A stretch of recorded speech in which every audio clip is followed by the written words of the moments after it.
Before we begin this story, I want to ask you something. What is love? Is it a choice? Is it destiny? Or is it the sweetest lie we tell ourselves? This is Emily Parker's story. She loved, was betrayed, and loved again. But where it ends, no one knows yet. Now, let's begin. On a rainy day in Seattle. Prologue: the 911 call. November 2025, Seattle. 11:42 p.m. A call came into the 911 emergency center. The operator answered calmly. 911, what's your emergency? A woman's trembling voice came through the line. Someone's in my apartment. Are you home right now? Yes, but I locked the door. I'm sure I locked it. But I hear sounds inside. Can you give me your address? I'll dispatch police immediately. The woman's voice grew more urgent. Seattle, 742 Pike Street, apartment 15B. Please hurry. Suddenly, the sound of a door opening. The woman gasped. Wait, who are you?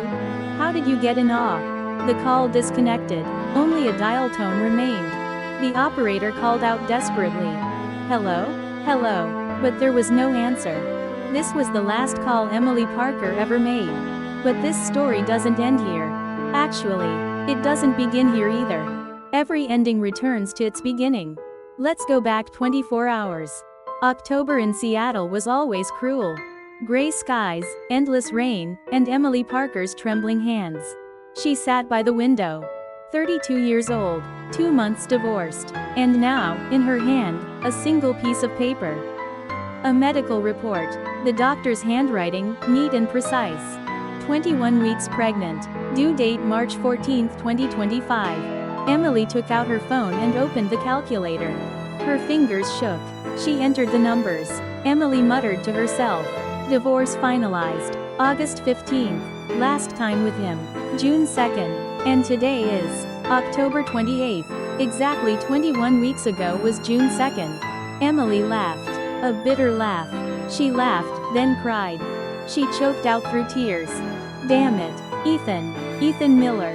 Her ex-husband. 5 years of marriage. 2 years of separation. And finally, divorce. But now, she carried his child inside her. Life is ironic. When we want someone furthest away, that's when they're closest. Emily's phone vibrated. The name on the screen, Ethan. She still hadn't changed it. With the broken heart emoji. Ethan's text arrived. Emily, your car's still in my parking spot. Either pick it up or sell it. The car. The one they chose together. The one they first drove on their honeymoon. Emily started typing a reply. Deleted it. Typed again. Deleted again. After 5 attempts, she finally sent. We need to meet. It's important. Send. 3 minutes passed. 3 minutes is short, but to someone waiting, it feels like eternity. Ethan replied. What is it? Emily typed again. Can't say over the phone. Ethan's response came. Is this about money? I paid all the alimony. Emily gripped her phone tightly. Money. It was always about money. Their marriage fell apart because of money too. No, not exactly money. Lack of trust in each other. Failed communication. And loneliness. But none of that mattered now. Emily replied firmly. It's not that. Tomorrow. Café Lucy. 2 p.m. After a moment, Ethan's reply came. Okay. Emily put down her phone and looked in the mirror. The woman in the mirror was a stranger. She looked tired, pale. Her belly didn't show yet. With loose clothing, no one would know. She whispered to herself. I have to tell him. He needs to know. This is his child. But something felt wrong. An inexplicable anxiety. The feeling of being watched. Emily checked the window. No one was there. That night, after Emily fell asleep, it was 11:47 p.m. The hallway CCTV captured someone. A figure in a black hood. They stood in front of Emily's apartment, 15B. They didn't ring the doorbell. Didn't knock. Just stood there for 30 minutes. Watching. And at midnight, they slowly turned and disappeared. The CCTV recorded it all, but the face remained hidden. The next day, 2 p.m. Café Lucy. A small cafe in downtown Seattle.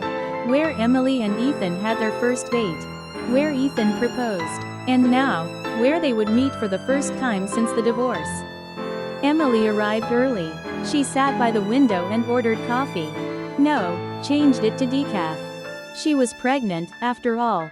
The cafe door opened. The bell chimed. 2:03 p.m. Ethan Miller walked in. Emily held her breath. Ethan spoke in a tired voice. Emily? He looked different. His hair was cut short. He'd grown a beard. He was much thinner than 2 months ago. Deep exhaustion lined his eyes. But the biggest change was in his gaze. The warmth was gone, replaced by wariness. Emily spoke, hiding the tremor in her voice. Sit. A chair scraped across the floor. Ethan ordered from the waiter. Americano. Make it quick. I only have 2 minutes. I have a meeting. A lie. Emily knew. Ethan always made up excuses when he was nervous. Emily reached into her bag and pulled out an ultrasound photo. She placed it on the table. And said just 2 words. 21 weeks. Silence fell. Ethan looked at the photo. A grainy black and white image. But unmistakable. A baby. Life. Ethan's face went pale. The coffee cup in his hands shook. He nearly dropped it. Ethan asked breathlessly, Is this real? Emily answered, Remember June 2nd? The night before we signed the final divorce papers. June 2nd. That night, they had been together one last time before signing the papers. Without words, without tears, just knowing, it was the last time. And now, the result of that night was here. Ethan covered his face with his hands. Damn it, Emily, why are you just telling me now? Emily's voice trembled. I only found out 3 days ago. Silence fell. Long, heavy silence. Only the cafe's jazz music filled the void. Ethan pulled out his phone. Checked his calendar. Started canceling things. Ethan asked in a softer voice. When's your next appointment? I'll come with you. Emily asked in surprise. Why? Ethan met her eyes. Because it's my child. Emily smiled for the first time. A small smile. A hopeful smile. Maybe they could start over. Maybe. But hope is always fleeting. Ethan's phone buzzed with a notification. His screen lit up. A notification appeared. The name Claire. With a ring emoji. Emily saw the name. The message appeared on screen. Don't forget, 7 p.m. tonight. Wedding planner consultation. With a heart emoji. The world stopped. At least for Emily. Ethan quickly flipped his phone over. But it was too late. Emily asked coldly. Who's Claire? Ethan stammered. Nobody. Emily said with a sneer. Your fiancé? With the ring emoji and everything? Ethan said nothing. The silence was his answer. Emily laughed. The laugh mixed with anger, betrayal, and sadness. Emily asked. Congratulations. When's the wedding? Ethan said quietly. Emily pressed harder. When? Ethan answered, head bowed. December 15th. December 15th, 2.5 months away. 3 months before the baby was due. Emily grabbed her bag and stood up. Fine. I'll raise it alone. Don't contact me again. Ethan stood and called out. Wait, Emily. But she didn't look back. She left the cafe. Outside, rain began to fall. Seattle rain. Endless rain. That night, Emily couldn't sleep. She lay in bed, staring at the ceiling. The clock showed 11:37 p.m. Knock, knock, knock. Someone knocked on the door. Emily bolted upright. She checked the intercom screen. It was Ethan, soaked from the rain. Ethan spoke desperately through the intercom. Emily, please open the door. Please. Emily answered coldly. Go away. Ethan tried again. 5 minutes. Just 5 minutes. Let me explain. Emily hesitated. Should she open the door? Or just ignore him? But she already knew. She would open the door. Because she still loved him. The door opened. Ethan rushed to speak.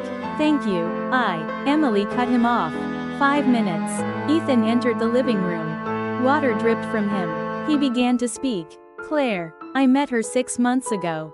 The day after you signed the divorce papers. Emily crossed her arms. So? Ethan explained. I was lonely. I thought I could live without you, but I couldn't. Every morning I woke up, I couldn't believe you weren't there. Emily scoffed. So you got engaged to someone else? Because you were lonely? Ethan spoke urgently. I was wrong. All wrong. I realized that. Today. When I saw you. When I saw that picture.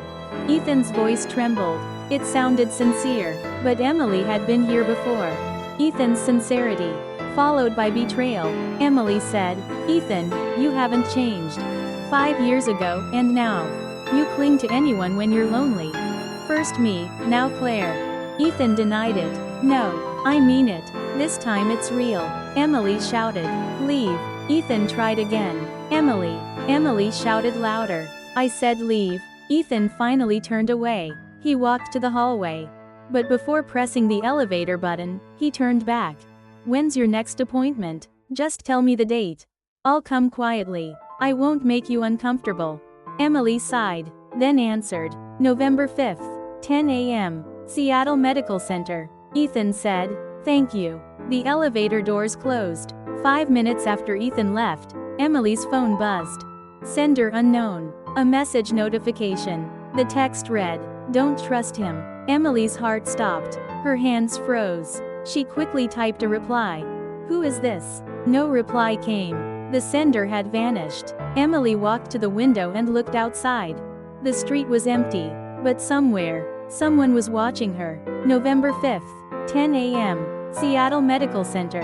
Ethan kept his promise. He arrived 30 minutes early and sat quietly in a corner of the hallway.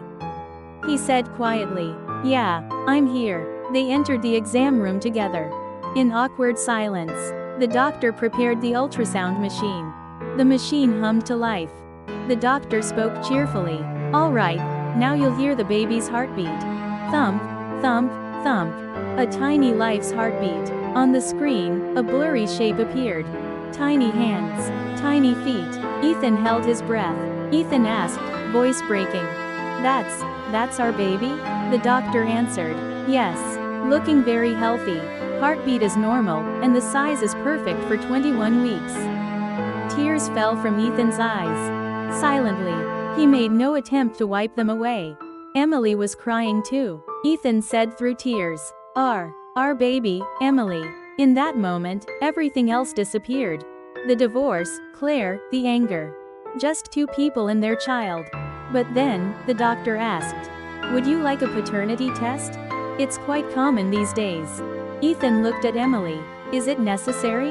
The doctor explained. Not required, but it's good if you want to check for genetic conditions or prepare for any legal matters down the road. Legal matters. Those words made the air heavy. Ethan looked at Emily. Emily looked at Ethan. Emily asked quietly, should we get the paternity test? After a moment's consideration, Ethan answered, let's do it. Better to be sure. And so they agreed to the paternity test. In that moment, they didn't know that one test would change everything. Truth is sometimes heavier than we can bear. The results would take 2 weeks. 2 weeks. 14 days. 336 hours. To Emily, it felt like eternity. During that time, Ethan sent texts every day. Ethan's messages arrived. Did you eat breakfast? Are you feeling okay? It's raining today, be careful. Is the morning sickness manageable? I got the vitamins the doctor recommended. I'll leave them at your door. Emily didn't reply, but she read every message. Read receipts showed. That was enough for Ethan. One day, when Emily came home from work, a large box sat outside her door. She opened it. Inside were baby clothes, a small teddy bear too, soft yellow, and a note, written in Ethan's handwriting. The note read, you don't have to forgive me, but this baby is a miracle for both of us. Even if you raise it alone, I'll help.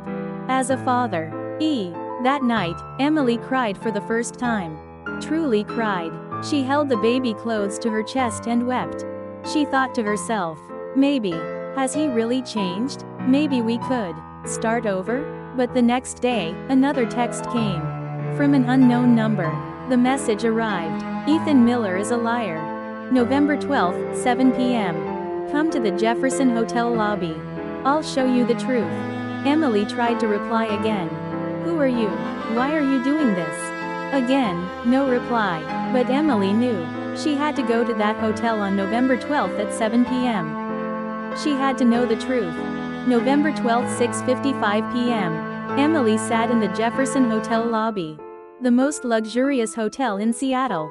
Chandeliers sparkled, piano melodies drifted through the air. But Emily heard nothing, only her heartbeat. Thump, thump, thump. The clock's second hand ticked. 7 p.m. sharp. The revolving door turned. Ethan Miller walked in, and beside him was a woman. The sound of heels echoed through the lobby. Blonde, perfect waves, Chanel dress, wedding catalog in hand. It was Claire. Emily couldn't breathe. They sat in a corner of the lobby. A wedding planner greeted them. The wedding planner spoke brightly. Mr. Miller, Ms. West, you're here. Shall we start planning the December 15th wedding? Claire answered sweetly. Yes, we're so excited. The planner said, but there's only a month left. We need to hurry. Ethan took Claire's hand. It's okay. We're ready. Emily watched the scene. Ethan holding Claire's hand. The sound of Emily's heart breaking. Or maybe it really did break. She stood up, about to leave the hotel. Ethan said in surprise, Emily? Ethan saw her. Claire and the wedding planner had gone to the restroom. Ethan rushed to Emily. Ethan asked, flustered, What are you doing here? Emily answered coldly, I saw you. You and that woman. Ethan said, Emily, this isn't. Emily cut him off. Forget it. I get it now. You came to me out of guilt. Not love, just responsibility. Ethan denied it. No, that's not it. Emily asked with a bitter smile. Then what? Are you going to cancel the wedding because I'm pregnant? Will you tell Claire? Silence. Ethan said nothing. The silence was his answer. Emily laughed. A painful laugh. I thought so. Goodbye, Ethan. Be happy. Emily's footsteps faded away. Emily left the hotel. Outside, rain began to fall. Thunder cracked. Seattle rain. Colder than her tears. November 19th. The paternity test results were ready. Emily went to the hospital alone. She didn't tell Ethan. Only her footsteps echoed in the hospital corridor. The doctor said, Ms. Parker, your results are here. The sound of an envelope being handed over. The doctor asked, would you like to open it here? Or, Emily answered in a trembling voice. I'll open it now. Emily's hands shook. She tore open the envelope, unfolded the paper, and read. Emily began reading. Her voice grew shakier. Paternity. Match. 0%. The world stopped. No biological father-child relationship between subject and fetus. Emily collapsed to the floor. With a thud, Emily gasped. What is this? The doctor asked with concern. Are you all right? Was there someone else? Emily cried out. No, there couldn't be. In June, there was only Ethan. That's when it happened. The memory struck her. A suppressed memory. A memory she wanted to forget. The scenes from that day flashed before Emily's eyes. June 1st. Portland. The day before signing the divorce papers. Emily wanted to escape. From Seattle. From Ethan. From herself. She took a bus to Portland. She told Ethan she was visiting a friend. It was a lie. A small bar in Portland. She couldn't even remember its name. Emily drank too much and talked to someone. A man asked, Emily, what are you doing here? Emily answered in a drunken voice. Aaron Miller, Ethan's brother, 29 years old, IT startup developer, worked in Portland. Aaron asked, you're divorcing my brother? Are you okay? Emily choked up. I don't know anything. Aaron suggested, want to get a drink? That's how it started. More drinks came. Memory grew hazier. Aaron said in a slurred voice. My brother's an idiot to let you go. Emily said, Aaron, you always thought well of me. Aaron confessed. It wasn't just thinking well of you, Emily. From the moment my brother introduced you to me. And the memory cut off there.